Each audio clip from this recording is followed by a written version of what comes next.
bron van hulp, maar as neem ons 'n pakkies net so weer terug. Vanmôre sê die Here, neem jou bed op.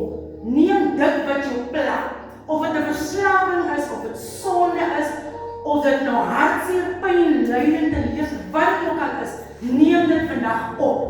Want van vandag af, gaan dit nie meer jou bed wees. Daai bed gaan jou nie meer dra nie. Jy gaan nou daai bed begin dra, as 'n getuienis van God se genade. Daar's baie mense daar buite, wat ons beddens vandag nodig het. En ons kan nie, iemand wat nie deur dwelms is, kan nie met 'n ander dwelmverslag te gaan praat nie.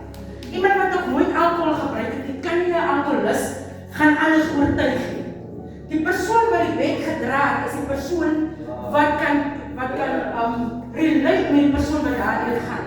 En dis wat die Here ons nodig het, is dat ons beddens vir ander mense getuienisse moet wees van sy genade wat hy in daai persoon se lewe geneem het. So vanmôre sê die Here, maak nie saak wat jou bed is nie, neem hom op, want ek wil jou gebruik met jou bed, want jou bed waarop jy gelê het, was daar vir 'n doel.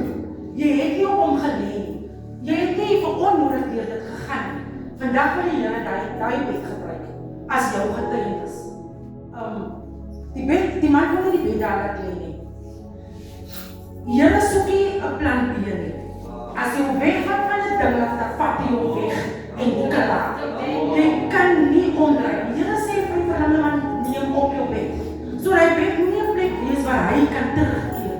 Dit moenie 'n plek wees waar jy kan terugkeer na jou verlede nie, of na jou ou lewe nie. Vanmôre sê die Here, neem jou bed op en begin dra daai bed.